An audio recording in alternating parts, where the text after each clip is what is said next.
She smiled and poured an entire glass of red wine over a blind waiter. No one stopped her, not the guests, not the hotel manager, not even the man she had just humiliated. The old waiter didn't wipe the wine off his shirt.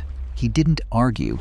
He didn't even look angry. Instead, he reached into his pocket, checked the time, and quietly said, "You have 5 minutes left." You have 5 minutes left. So what? Are you going to complain to your manager? No. I'm going to let you meet mine. 5 minutes later, the doors opened. Every billionaire in the ballroom stood up. The CEO, who had mocked a poor blind waiter, suddenly couldn't breathe. Good evening, Mr. Obiora. It's wonderful to see you again. Because the man she had called worthless was the one man who owned the building, controlled her company, and had the power to erase everything she had spent her life building. That was the moment she realized she hadn't humiliated a waiter. She had declared war on the wrong man. The Balagan Grand Hotel was lit up like a golden crown that night. Cars worth more than most houses lined up outside. Inside, chandeliers dropped light onto marble floors, and 200 of Lagos's richest people stood in a ballroom, holding champagne glasses, laughing at jokes that weren't funny. This was the annual Balagan Group Gala, and Amara Balagan was the star of the night. Amara was beautiful, sharp, and cold. She was the only daughter of Chief Balagan, the owner of one of the biggest construction empires in Nigeria. She wore a black gown that cost more than a teacher's yearly salary, and she wore her pride even louder than her dress. "Everyone is watching you tonight," her friend Zainab whispered, adjusting Amara's earring. "Everyone always watches me," Amara said, not even smiling. "That's normal." Across the ballroom, moving quietly between tables, was a waiter named Kelechi. He was tall, with a calm face and dark glasses that never came off. In one hand, he carried a silver tray of drinks. In the other, a thin white cane tapped gently against the floor, guiding him past chairs and legs and careless feet. He was blind, completely blind, but his hands never shook. His steps never stumbled. He moved like a man who had memorized the whole room in his mind. Because he had, nobody in that hall knew his real name. Nobody knew that 3 years ago, this same man used to walk into rooms like this not as a waiter, but as the one people stood up for. Tonight, he was just staff. Invisible, beneath notice. That was exactly how he wanted it. For now. "Waiter," Amara called out, snapping her fingers without even looking at him. "Bring the tray here." Kelechi turned toward her voice and walked over, careful, steady. "Good evening, madam," he said softly. "Your drink." Amara looked him up and down, even though he could not see her stare. To her, he was less than furniture. "You're slow," she said. "Do all the blind ones work here, or did they just hire you for pity?" A few of her friends laughed, not because it was funny, because she was rich, and laughing with rich people felt safe.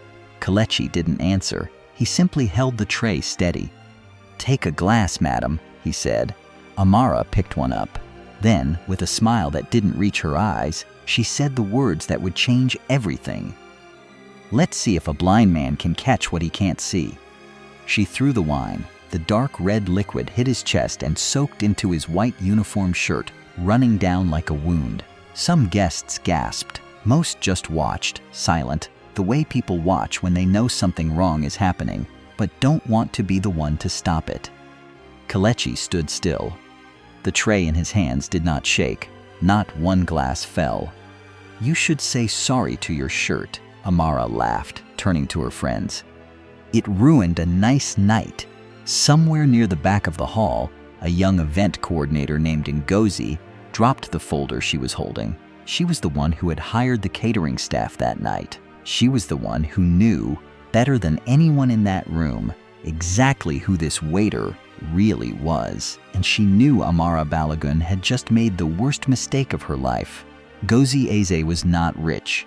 She worked long hours, coordinating events for the hotel, paying rent she could barely afford, sending money home to her mother in Enugu. She understood what it meant to be looked down on. She walked straight through the crowd, ignoring the whispers, and stopped in front of Kelechi. "Are you hurt?" she asked quietly, placing a hand gently on his arm. "I'm fine," he said. His voice was calm, but there was something underneath it, something heavy, held back. "Let me get you a towel," she said.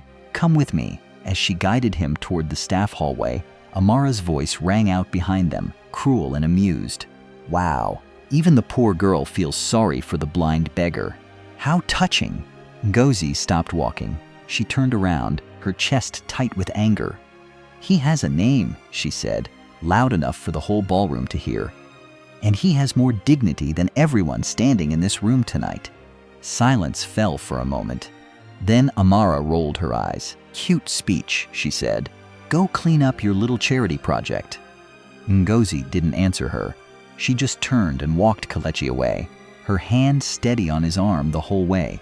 In the staff hallway, away from the noise and the lights, she found a clean towel and helped him wipe the wine from his shirt. "You didn't have to defend me," Kelechi said softly. "I'm used to it." "That doesn't mean it's right," Ngozi said. "Nobody should get used to being treated like that." He turned his face toward her, even though he couldn't see her expression. "Most people look away," he said. "You didn't." "I know what it feels like to be invisible," she said quietly. "I'm not going to pretend I don't see someone." For a moment, neither of them said anything, but something had shifted, quiet, small, and real. "Thank you," Kelechi said, "for seeing me." Ngozi smiled, even though he couldn't see it. "You're welcome." She didn't know it yet, but she had just done something no rich woman in that ballroom would ever do. She had treated the most powerful man in Lagos like a human being, without knowing who he was. Over the next few weeks, Kelechi kept working at the hotel. Nobody questioned it. To the world, he was simply a blind waiter earning an honest wage. But every evening, after his shift ended, Ngozi would walk with him to the bus stop. Sometimes they talked about small things: the weather, funny customers, the food from the kitchen. Sometimes they talked about deeper things: dreams, pain, family. "Were you always blind?" Ngozi asked one evening as they sat on a bench near the hotel gate. Kelechi was quiet for a moment. "No," he said. "I lost my sight 3 years ago. In an accident." "I'm sorry," Ngozi said gently. "Don't be," he said. "It taught me something. When you can't see people's faces, you learn to feel who they really are. Rich clothes don't mean anything to me anymore. Only how someone treats you." Ngozi looked at him, this quiet, humble man who carried himself with more calm dignity than any wealthy guest she had ever served. "You're not like other people," she said. "Neither are you," he replied. "Most people see a blind waiter and look away. You looked closer." Their friendship grew slowly, like a small plant pushing up through cracked concrete. There was no big declaration of love, just small kindnesses. A shared umbrella on a rainy evening. A packed lunch she brought for him because she noticed he skipped meals to save money. A quiet laugh they shared over nothing important. One evening, sitting outside a small roadside food stand, Kelechi turned to her. "Ngozi," he said, "I don't have much to offer. Not the way people usually mean it." "I'm not looking for things," she said softly. "I'm looking for someone who's honest." "Then you already found what you were looking for," he said. She smiled, and this time, somehow, she felt like he could sense it. "I only wanted peace," she whispered. "Not riches, just peace." Kelechi reached out gently and found her hand. "Then let's build something peaceful," he said. "Just the two of us." Neither of them said the word love yet, but it was already there, quiet and real, growing in the space between two people the world had overlooked. Word travels fast in small circles, and soon people at the hotel began to whisper about Ngozi and the blind waiter. "Why are you wasting your time with him?" Zainab asked one afternoon, cornering Ngozi near the staff kitchen. "You could be talking to real men, rich men." "I'm not interested in rich men," Ngozi said. "I'm interested in good men." "Good men don't pay rent," Zainab said with a smirk. Good intentions don't buy furniture. Ngozi ignored her and walked away, but the words stayed with her, small and irritating, like sand in a shoe. Meanwhile, Amara Balagan had not forgotten the wine incident. If anything, it bothered her more as time passed. Not out of guilt, but because people had started to gossip about it, about her cruelty, about the coordinator who had stood up to her. "That girl embarrassed me in front of everyone," Amara complained to her father one evening in his office. Chief Balagan, a tired-looking man in his 60s, barely looked up from his paperwork.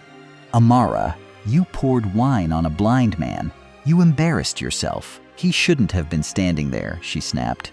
"He works there," her father said flatly. "That's his job." "Whatever," Amara said, waving a hand. "It doesn't matter. He's nobody." But somewhere deep down, a small, uncomfortable feeling nagged at her. Something about the way the hotel manager had gone pale when he heard about the incident. Something about the way certain staff members lowered their voices whenever Kelechi's name came up. She didn't know why. Not yet. It started with small things. One evening, a black SUV pulled up outside the hotel, the kind of car that usually belonged to senators or oil executives. The driver stepped out, opened the back door respectfully, and waited. Kelechi walked toward it, tapping his cane along the pavement, and got inside without hesitation. Ngozi, standing nearby, frowned. "Whose car is that?" "A friend," Kelechi said simply. "He helps me get around sometimes."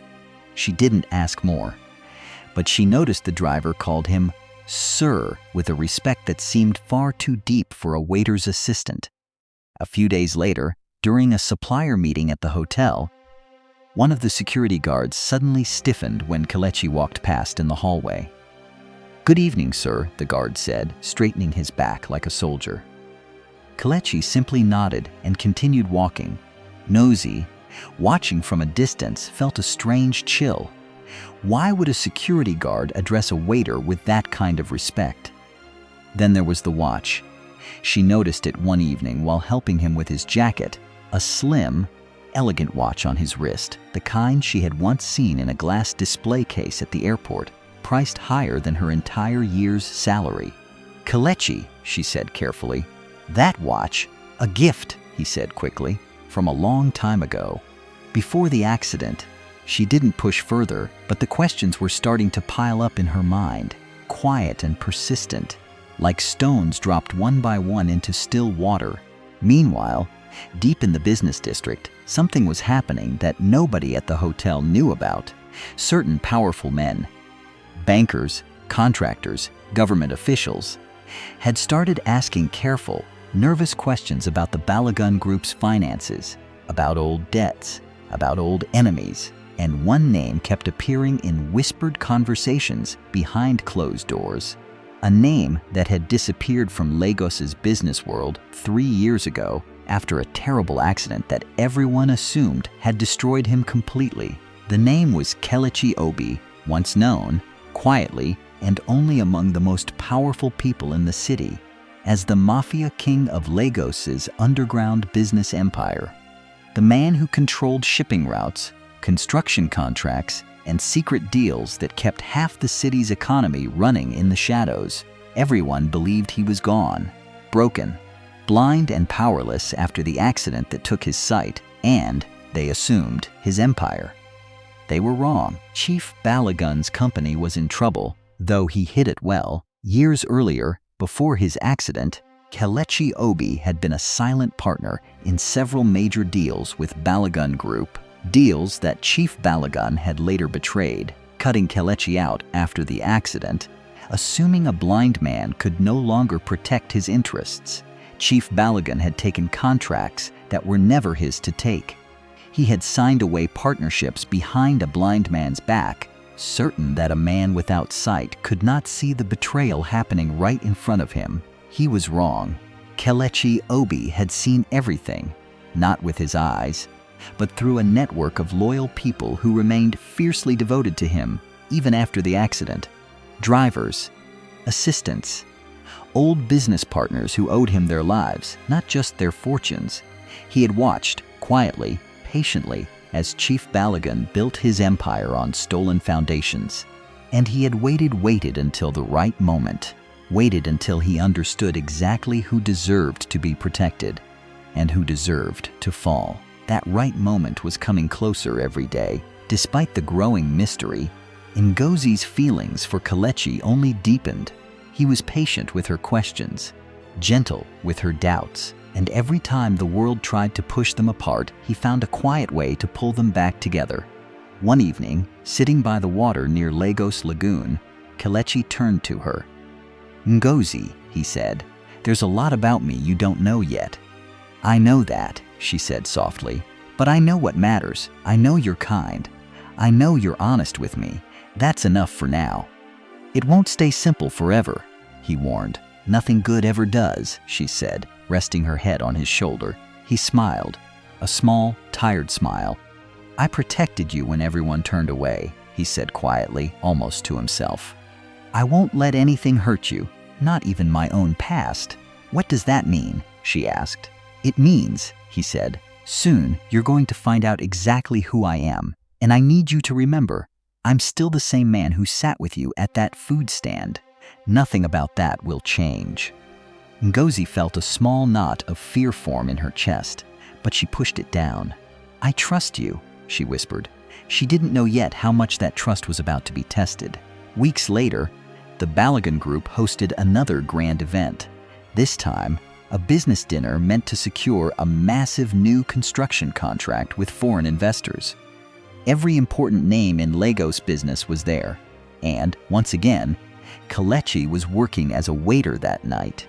A decision he had made deliberately, though nobody around him understood why. Amara, dressed even more expensively than before, spotted him across the room and rolled her eyes. "Isn't that the blind waiter from before?" she said to Zainab. "Unbelievable. Doesn't he know when to disappear?" She walked over, wine glass in hand, a cruel smile forming. "Still working here?" she said loudly, drawing attention from nearby guests. "I thought, after our last little accident, you'd have found somewhere else to embarrass yourself." Kelechi remained calm. "Good evening, madam." "Don't madam me," she snapped. "Honestly, I don't understand why my father still allows beggars to work events like this." A few guests chuckled nervously. Others looked away, uncomfortable. Naz, standing near the entrance, felt her whole body tense with anger. She started walking forward, ready to intervene again. But before she could reach them, the grand double doors at the entrance of the hall swung open. Every head turned. A group of serious-looking men in dark suits walked in first, scanning the room with quiet authority. Behind them walked two well-known government officials, whispering nervously to each other. And behind them, walking with calm, unshaken confidence, was a tall, elegant older man, a man everyone in that room recognized instantly, Chief Adeyemi Okonjo, one of the most powerful business regulators in the country.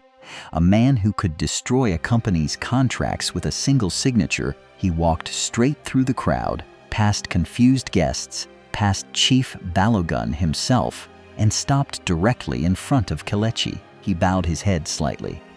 "Oga Kelechi," he said respectfully, "it's an honor to see you back in public again, sir." The entire hall fell into stunned silence. Amara's wine glass slipped slightly in her hand. "Sir?" she repeated, confused. "You're addressing the waiter as sir?" Chief Okonjo turned to her, his expression cold and formal. "This man," he said slowly, "is Kelechi Obi, owner of Obi Holdings, majority shareholder of 3 shipping companies, 2 construction firms, and..." He paused, looking directly at Chief Balagan, "the silent investor who has quietly kept your company from bankruptcy for the past 3 years, Chief Balagan, whether you knew it or not." The room went completely still, Chief Balagan's face drained of color. Amara's wine glass slipped fully from her fingers, shattering on the marble floor, the same floor she had once poured wine onto Kelechi's shirt. That's not possible," Amara stammered. "He's just a waiter." Kelechi finally spoke, his voice calm, steady, and quiet enough that everyone leaned in to hear it. "You called me a beggar," he said, You poured wine on me because you thought I couldn't see who was watching, but I never needed my eyes to know exactly who you were." He removed his dark glasses slowly, revealing calm, clouded eyes that had not seen light in 3 years, but had never stopped seeing the truth. "You said I should know my place," he continued. "Tonight, you're standing in a building I quietly own 18% of.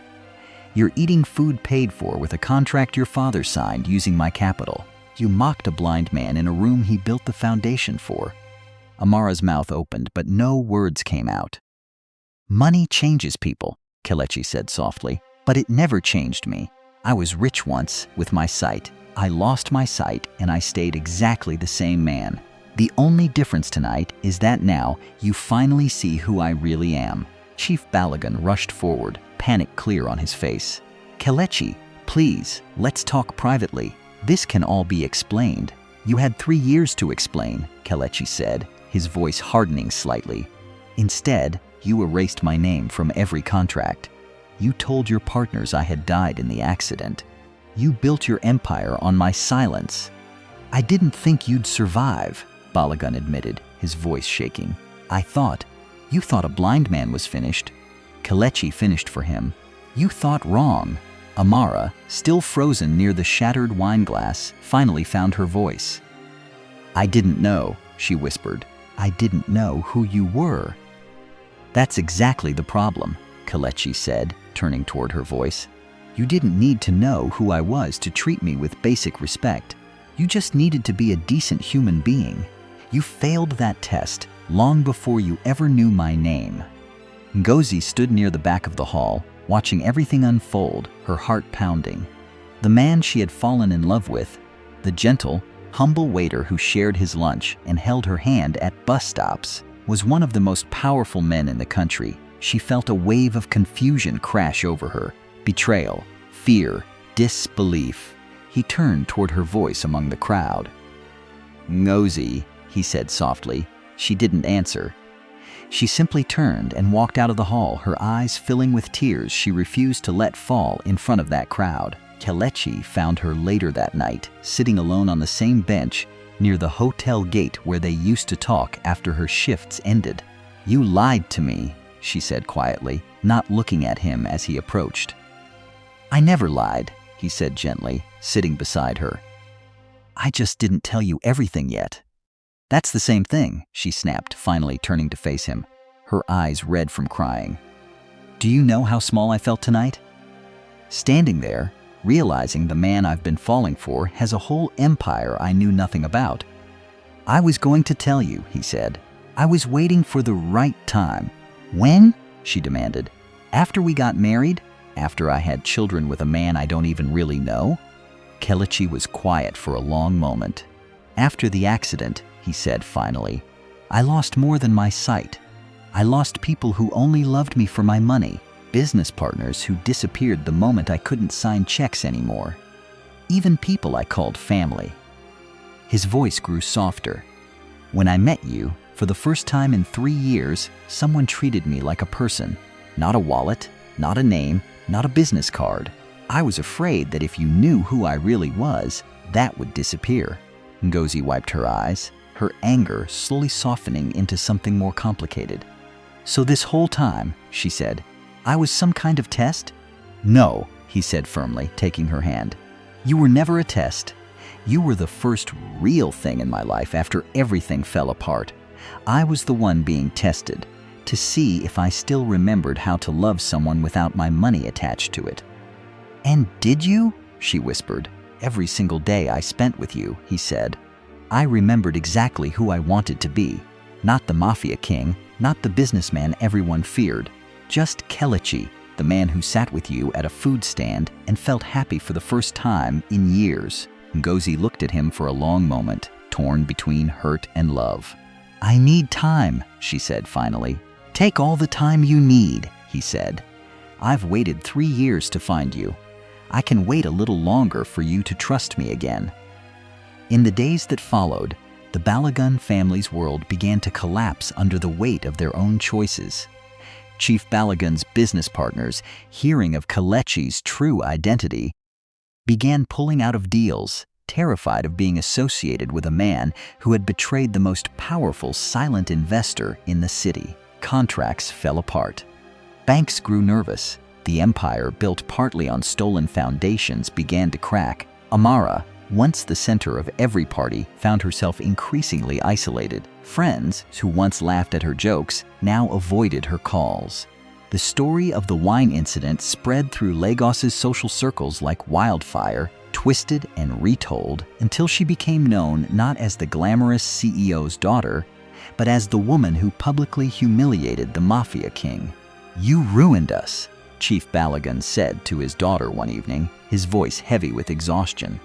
"One night of cruelty, and you handed him every reason he needed to walk away from this family's business forever." "I didn't know," Amara said, again, quieter this time, the arrogance drained from her voice. "That excuse won't save this company," her father said, "and it won't fix what you did to that man." For the first time in her life, Amara felt something unfamiliar creeping into her chest. Real, uncomfortable regret. She thought about the wine glass slipping from her hand. She thought about the calm, quiet dignity in Kelechi's voice as he spoke the truth in front of everyone. She thought about how, even in that moment of complete power, he never once raised his voice or threw insults back at her. He hadn't needed to. A week later, Amara arrived at Kelechi's office, a place she hadn't even known existed until recently, tucked on the top floor of a building she now realized he quietly owned. His assistant let her in, and she found him sitting by the window, his cane resting against his desk. "I didn't think you'd agree to see me," she said, standing nervously near the door. "I almost didn't," Kelechi admitted. "But I've learned that people deserve the chance to show who they really are beyond their worst moment." Amara took a shaky breath. "I came to apologize. Really apologize. Not because my father's company needs your investment, because what I did was cruel, and I've thought about it every day since." Kelechi remained silent, listening. "I grew up being told that people like you, poor, blind, invisible, didn't matter," she continued, her voice trembling. "I never questioned it. I never had to. And that night, I poured that wine because some part of me needed to prove I was still above someone.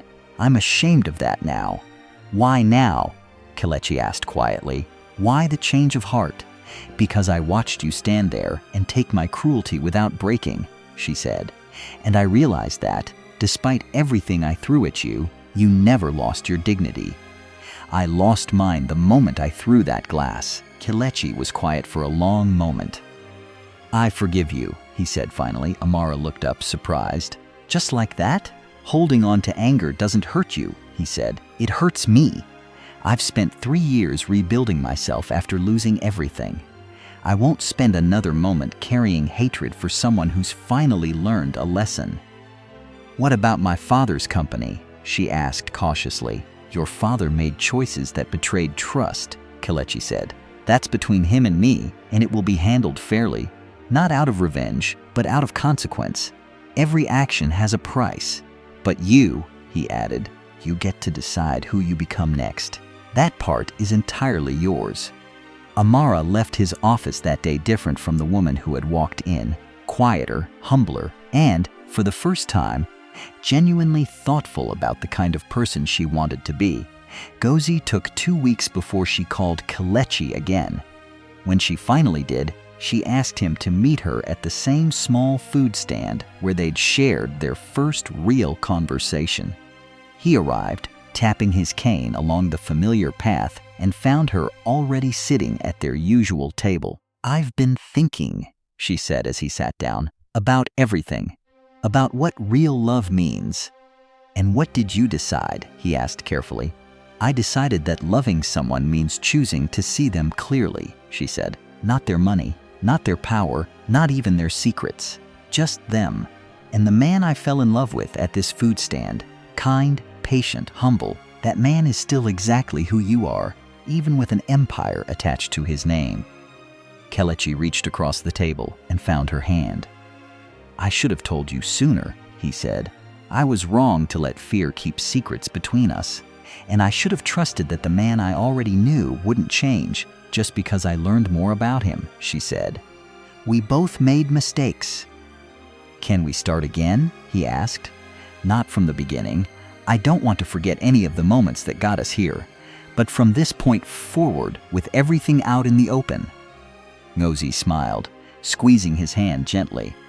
I'd like that, she said. No more hidden identities. Just us, he agreed. Months passed. The Balogun Group restructured under new, fairer partnerships, with Kelechi Obi's name finally restored to the contracts and deals he had built years earlier. Chief Balogun, humbled by the near collapse of his empire, worked hard to rebuild both his business and his integrity. Amara, surprisingly, chose a different path than anyone expected. Instead of returning to her old life of parties and status, she began working directly under one of Kelechi's charitable foundations, a program that trained and employed people with disabilities across Lagos, giving them opportunities the world had once denied them. It's the least I can do, she told a reporter once, when asked why a wealthy CEO's daughter would choose such humble work.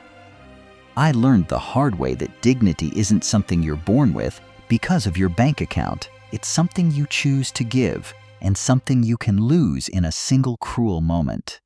As for Kelechi and Ngozi, their story became quietly known throughout the city, not through headlines or gossip columns, but through the way people spoke of them with genuine respect. They married in a small, simple ceremony, not the extravagant, showy wedding people expected from a man of his wealth, but a quiet gathering of people who had actually stood by them through hardship. Ngozi's mother traveled from Enugu, crying tears of joy as she watched her daughter marry a man who looked at her, even without his sight, with more love than most people manage with perfect vision. You once told me, Ngozi whispered to him during their wedding dance, that when you lost your sight, you learned to feel who people really were. I did, Kelechi said, holding her close. What do you feel now? She asked softly. He smiled, resting his forehead gently against hers. Peace, he said, just like you always wanted. They once said he should know his place. Now, everyone in Lagos knows exactly who he is. A man who lost his sight but never lost his heart. A man who built an empire in silence and found love in the quietest, most unexpected place of all. Because sometimes, the people the world overlooks are the ones who were never really invisible at all. We just weren't paying attention.